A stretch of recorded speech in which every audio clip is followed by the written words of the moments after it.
We can't say the future without AI. I mean, there's no way around it. 50% of workers now believe AI is going to improve their experience. When I come into the meeting room, I need a way to incorporate my AI with what's going on in the meeting. It's almost a bring your own AI type of a concept.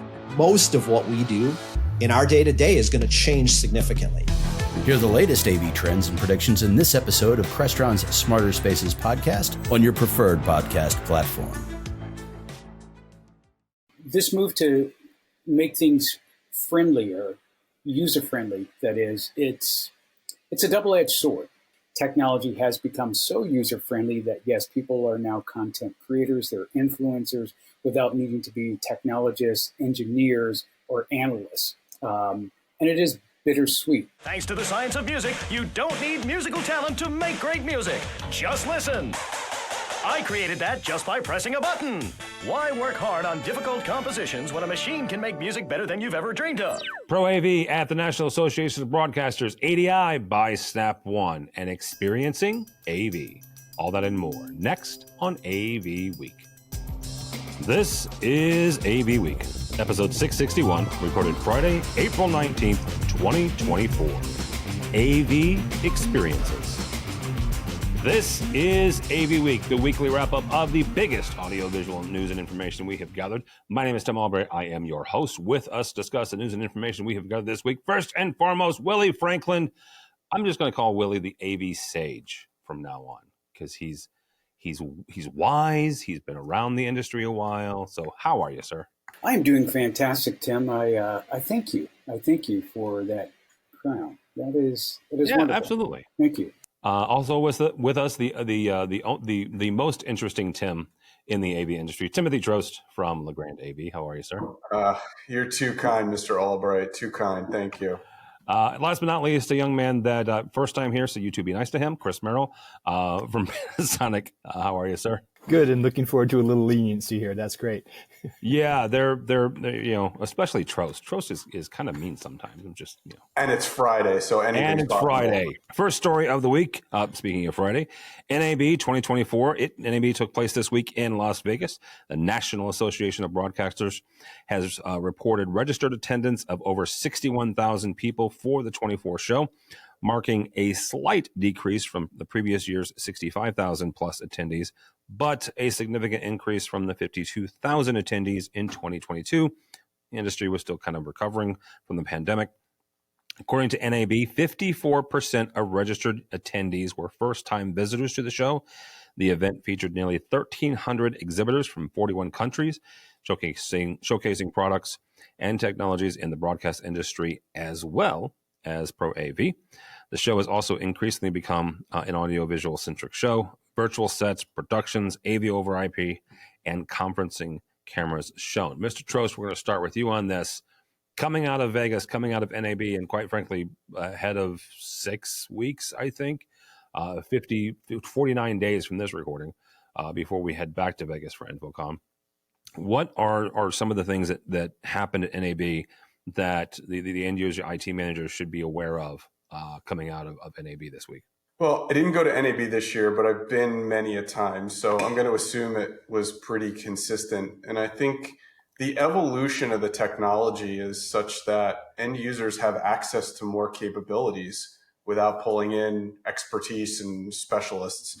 We're seeing a surge of live events happen in corporate America, and in-house capabilities are able to support it without third-party resources and teams. So it's helping to drive employee communication, drive engagement across the enterprise, especially multi-site enterprise. And I think that's why we're seeing this blending of audience from the pure broadcast space that was the networks and the movie studios into more adjacencies in lighter broadcast applications, House of Worship, etc. Willie, one of your last projects at Otterbein was to create a studio, right? And a little bit to Troast's point there, more and more higher education facilities, more and more corporate are crafting and installing their own production studios, right? And it can be anything under the sun. Regardless, what they're putting in their facilities would have been and probably still should be labeled a production studio, right? 20 years ago, we would have called it a TV studio, right? But today we're going to call it virtual production, or we're going to call it corporate communications. There are multiple cameras. There are lights. There are microphones. It's a freaking production studio. So talk about that move for the folks that are managing these systems, managing, you're responsible for the traditional AV in classrooms, but you're also responsible for this piece over here. How are those tech managers, I guess, evolving and showing up to this new challenge of incorporating the broadcast AV into their pro AV spaces? Tim, that's a very good question. Thank you for phrasing it in that way. Coming from the higher ed environment, the tech managers are really looking for content creators. We have really seen a scale back in people having a high degree of specialty when it comes to technology, particularly broadcast technology. We'll bring in a couple of folks from the outside, but I know my former employer, we did a lot of stuff in-house. So we have the talent in-house and we have the creative energy in-house. I see that growing, and it seems to be evident when we look at the uptick of attendees at this year's NAB event. There's so much imagination happening, whether it's something that we pursue in a one-button recording studio or a couple of set-aside podcast studio. People can go and create their own digital media to push across campus for digital signage. There's so much happening. And what is also a reality is the fact that a lot of these end users really don't have deep technology skills, right? They have creative energies. They understand what button to push, how to adjust the microphones and lighting. But if you ask them granular detail with regards to bandwidth, key lighting, frequency response, and pickup patterns of microphones, they would be completely lost. So content creation really is where it's at. Chris, from a manufacturer standpoint, you've watched this show over the last however many years. How has it morphed into, while it's incorporating what I would call some of the corporate or pro AV elements to it? And it can be anything from Keros, right, which is a Panasonic product, or PTZ cameras that you can bring in from any part of the world, right, using the internet, to NDI, right, or Dante, or some of these elements and some of these production elements that are allowing for both remote production as well as higher end conferencing. Yeah, you started out by just emphasizing the number of first time attendees, and that highlights. We had a little deeper discussion with NAB executives, and they didn't really distinguish in that number of first time attendees from people who normally attend, and first time attendees who are actually new companies, net new. But they're absolutely looking well beyond the broadcast in order to bring those viewers. And from a vendor standpoint, that really means, just as Willie was pointing out, we've got to make things easier and simpler. One of the things that was probably every major manufacturer at the show announced something that was more of a software-defined production platform, right? And as a result, then everybody's trying to take those user interfaces and make them much more familiar to someone who's used to other digital tools, as opposed to the traditional, more hardware-centric kinds of interfaces. And as a result, then we're able to also add a lot of automation and sort of a layer of abstraction from what's happening behind the scenes. And again, to Willie's point, they don't actually have to know how it works, because we're trying to implement those user interfaces that allow them to just start, rather than having to go through hours of training and development. So you can be an influencer as opposed to engineer. Yeah, exactly. Well, and you overlay artificial intelligence on this and the capabilities with controlling cameras, locking in people devices. It just further lowers the threshold to be able to do high quality broadcast. Very true. Well, and something Chris said there as well is the software side. And I think I was on a podcast with Ryan Gray a member and has a really good podcast, not because he had me on. He has a good podcast regardless of me. But I made the statement that if you are in the AV space, and let's just call it the technology space, whether it's cameras or switchers or conferencing, and you don't have a software element, you are missing the boat. You are being discounted in today's day and age. Absolutely. This move to make things friendlier, user-friendly, that is, it's a double-edged sword because in the broadcast industry, I'll slow down my thinking and my mouth will catch up. So in the broadcast industry, quality mattered, and quality still matters, right? With regards to image, video, audio, the whole kit caboodle. But what also matters is rating. So what I've seen in the last 5 to 8, maybe 10 years is the increase to which broadcasters are putting crappy video on and calling it legitimate cinematography, if you will. A simple case in point would be someone with a terrible cell phone video of what they swear is a funnel cloud touching down, and it's basically just dust blowing around their backyard. So I know I'm going beyond the target of the conversation, but what I'm getting at is technology has become so user-friendly that, yes, people are now content creators, they're influencers without needing to be technologists, engineers, or analysts. And it is bittersweet. On one hand, the automation that we're seeing and have at our fingertips allow for our devices to do amazing things without gobbling up a whole lot of energy. Bounce back 10 years ago, if you're out shooting video, particularly if you were portable in any sense, you would probably have 50 pounds of batteries with you just to keep that content gathering process alive. So amazing evolution of technology. And I'll give you one better than that, Willie. I was at Enterprise Connect 2 or 3 weeks ago, right? This is the first time we've ever done this for AVNation. So you can yell at me and tell me it's horrible. You can say, oh my gosh, I can't believe you did that. I used a cell phone for our booth tours for the very first time. I was relatively impressed with the simplicity. And I used a secondary mic system, a company called DJI. Not a sponsor, just it's a pretty good microphone. And yeah, very, very impressed with the simplicity and the quality, quite frankly. And it was a cell phone that I just got from it was an iPhone. I don't know if anybody cares about that, but that's what we used. Infocom is a whole different animal. It's a different workflow. It's a different process, but we tried something out for the first time and something that was not available 15 years ago. There's the flip side of that. Yeah, you certainly can use consumer technology in order to capture the information. There's a lot of applications where people are wanting to have the video idea of communication, a classroom, a boardroom, whatever, right?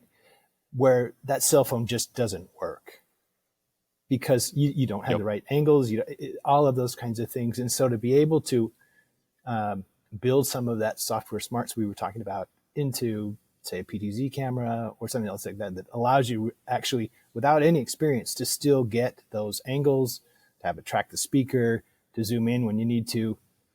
Those are still important tools, which then allow someone who doesn't have any experience to actually do a quality production, because the quality still matters. People do judge that, and that's how you're representing your brand. So it's important that you maintain that. Next story comes to us. This is Erin Marmoran of EdTech. The world of higher ed AV is growing rapidly. That's why each month we hear from the best and brightest from colleges and universities all over the U.S. Check out EdTech on AVNation.tv or wherever you get your favorite podcasts. From actually Tokyo, Japan. Panasonic Connect has announced their projection system has been selected to power the world's largest permanent projection mapping display at the Tokyo Metropolitan Government Building in Shinjuku. The display, certified by Guinness World Records, commenced operation on February 25th, 2024, and aims to revitalize the nighttime economy through diverse content programming. Panasonic's AquaSign digital signage solution, along with high brightness projectors and an immersive sound system, enables cloud-based remote management and content updates. Willie, I'll start with you on this. Besides the fact that it was a Guinness Book of World Records, and if you see him at Infocom, I'll tell you a really horrible story about me in the Guinness Book of World Records. But how do we create more of these, right? How do we get more of these things that it's the experiential part, right? Avixa, a number of years ago when they went from Infocom to Avixa, they wanted to emphasize the experience, the AV experience, right? That's what this is. Right? Whether it's this, whether it's the projection mapping at ISE that Mike Blackman and his team are doing a phenomenal job, right? Whether it's the Sphere, it's these high profile things that get people who don't understand that we don't, fix VCRs in AV, but we do some really cool things. How do we create more of these and get the IT managers and the decision makers to buy in on stuff like this? That's a big question. I'll first give a shout out and a tremendous smile to Panasonic. For several years ago, I bought a couple of Panasonic projectors. Loved them so much that as I traveled to New Jersey to visit a relative, my sister, I gave her one so she could entertain the grandkids in the backyard with movie night around the pool. Now, to get back to your question, I want to say if you build it, they will come. It is incredibly impressive. I think for me, that edge blending technology, showcasing what can be done with projection mapping, allows companies to be agile in their advertising approaches. Having managed our campus digital signage environment, knowing how quickly we can kind of flip the script and put new content up, but to go into a space or to stand outside of a space or create a whole canvas that doesn't really exist is an amazing level of creativity. And that opens up this, I'll call it a wormhole for artists to do amazing things. The level of creativity, the energy to see showcased on a building structure, on the side of a bridge, within the hallway of an auditorium. Yeah, I visited, and I may have mentioned on a previous conversation, the immersive display. I'm going to forget the artist's name now. That technology can't help but energize the viewer, and it leaves you asking why and how. Why didn't we do this sooner? And how can we get this? So when it comes to selling it to tech managers, I think if you build it, they will come. It's an expensive venture.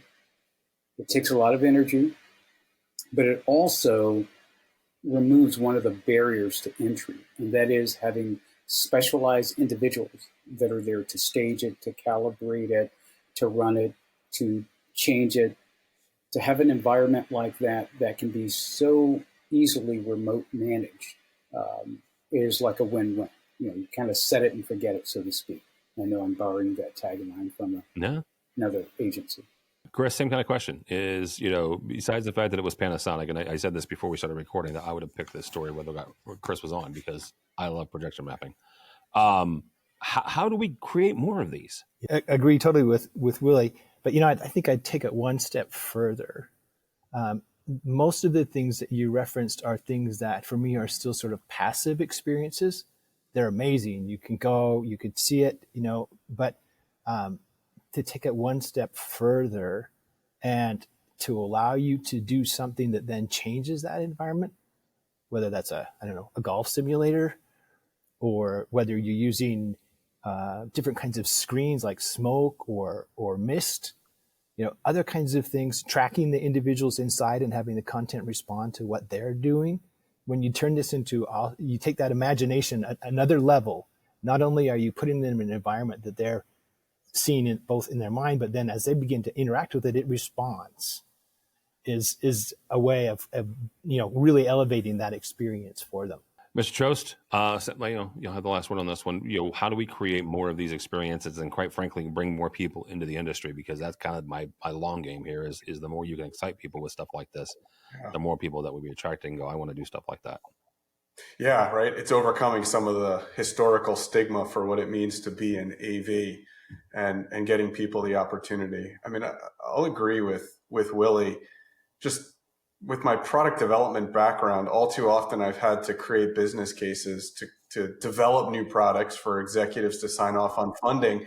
And they're asking, what problem are you trying to solve? And here's a situation where you introduce technology and people find a use for it. You know, I think LG launched a laptop, a couple months ago that had a transparent screen, and everyone was like, why would you create this? I don't understand how you would use it. But I can guarantee you there's hundreds, if not thousands of people out there right now figuring out a use for that laptop. And they're going to be having a podcast 365 days in the future saying, oh my God, this is amazing. So I think it comes down to taking a chance. And these experiences that we're talking about here, you know, you'd have to show up to Disney World or some other fantasy land to get a chance to experience projection mapping and, you know, think about Logitech's Project Ghost and, you know, these sort of creative ways of using AV to create differential experiences. And companies need to take a chance. It's really a marketing thing, right? It's how do you attract people to your environment, sell your brand, and use technology in a differentiated way to do so. Final story is a $1.4 billion acquisition. Just because I get to say 1.4 billion. And no, it's not an integrator. Resideo Technologies has announced a definitive agreement to acquire Snap One Holdings for $1.4 billion. The acquisition, which is expected to close in the second half of 2024, will integrate Snap One into Resideo's ADI Global. Pause. I did the same story in ResiWeek from a different angle, and I said ADI bought Snap One. Technically and legally, Resideo bought Snap One. But Resideo owns ADI, and Snap One's going to be part of ADI. All right, so that's my mea culpa on that. They did so, according to the release, to create a strong position in security, audiovisual, and smart living technology distribution for residential and commercial markets. That's where we're headed. The combined company is expected to drive increased value for integrators and financial returns through an expanded selection of proprietary products, extensive third-party supplier relationships, and proven omni-channel reach. Troast, from your standpoint, you know, what does this do to the industry? What does this do to the Pro AV market and to the end users that are using these products on a daily basis? I might use a different word than due to the industry, but you know, we're watching acquisitions happen all around. And why are there acquisitions in the AV space? Because it's still profitable, right? We sit in between electrical and IT. Both of those have heavily been commoditized, and AV offers, you know, those specialty distributors a different profit stream. Now, when we look at these organizations, you know, I start to look at and question what's the minimum revenue size and threshold can you be at in order to leverage your fixed cost structure and compete in a distribution model. Cinex is 60 billion. You look at a Wesco, they're 20 billion. When I looked at the numbers for ADI or Resideo and Snap One, now you're talking about a $4.5 billion organization. So yeah, it's with a B, but look at the order of magnitude that they're competing against. So are we splitting hairs over how many billions you need? Maybe that's what we're learning, right? And look at Cedia. I think there's another underlying question here to your comment about organizations are trying to get into commercial. And this is our story, but the story they spun in the press release was all about smart living is here. But it was Snap One and Savant that by and large made their livings off of the Cedia marketplace. 100%. Now it's Savant. And everybody else that really competes in Cedia, it's an opportunistic or a secondary business venture to a primary business that is in another channel. So I'm looking at this as what does this mean for the Cedia community and that marketplace, and what does it take to compete there? Well, the other side of that, though, is ADI's primary business has been security, right? So they're trying to increase their market share both on the Cedia side and the Pro AV side too, right? So they've got plenty of money over on the security side. Now they're trying to increase, and quite frankly, grow into, a relatively new market compared to how long they've been in security. Well, and I think you look at the data from a CE Pro or other place, roughly 30% of the sales of a residential integrator comes from commercial anyway, right? So if you're doing business in a residential integrator, you're effectively in commercial some way, shape, or form. I actually just wrote another piece about Resi-mercial that I'll get yelled at for. Any of these deals that we look at,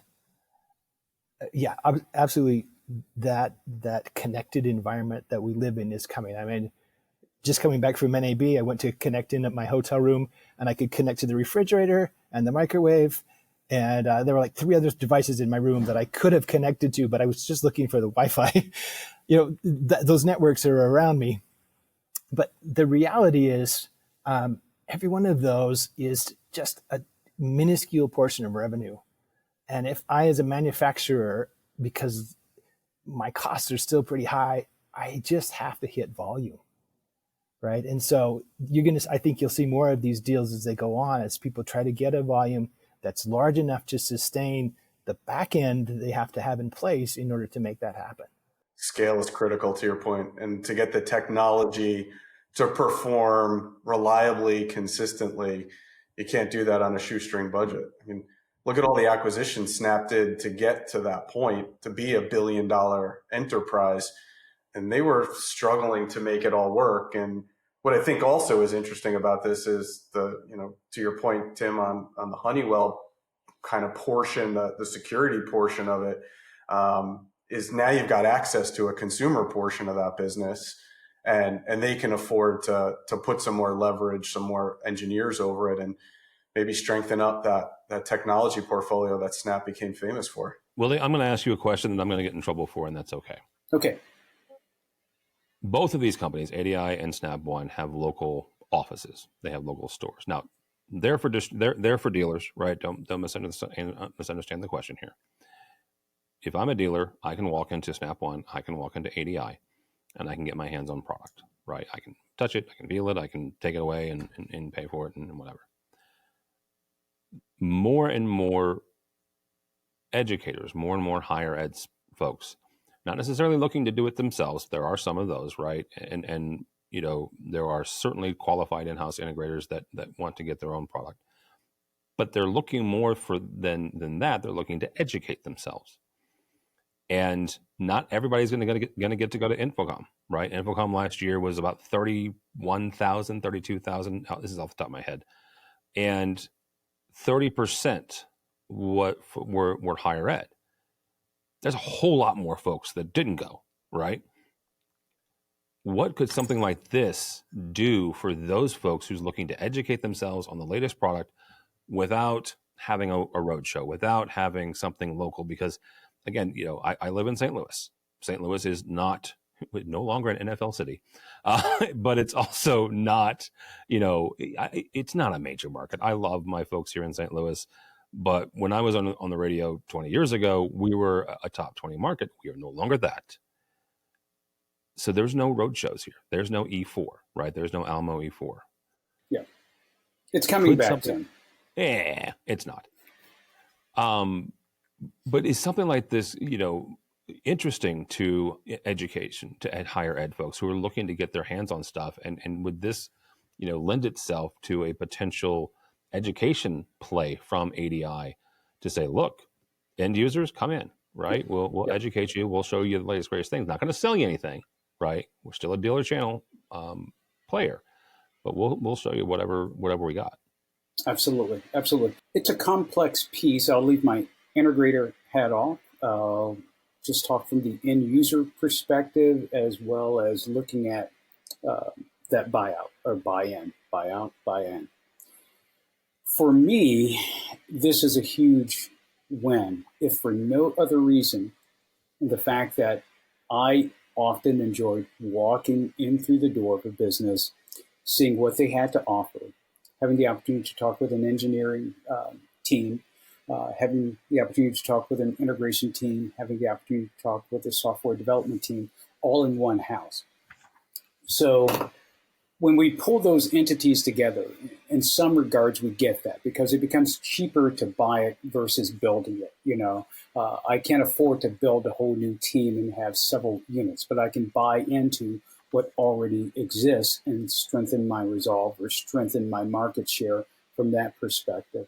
So from the higher ed side of things, from the educational side of things, it's a real world experience for me and for my former team when we would visit our distributors and essentially have almost everything we needed answered right there in one visit. We didn't have to reach out to a remote office or another agency because some of our team were only concerned with the network interface protocols of said product, right? And you have people right there in that office that could answer that. Others were only interested in how can I make this pretty? In other words, what buttons do I push to make it happen and make my students know that they're loved and cared for and well educated because I'm a talented educator, right? So having that all in-house is absolutely wonderful. Personally, I think it's a smart move, whether it's $1 billion or more. That is a big number, 1.4. Yeah, it's big. And we can discuss how many billions is even bigger. All right. Thank you guys so much. Mr. Timothy Troast, thank you, sir. How do people connect with you or Legrand AV?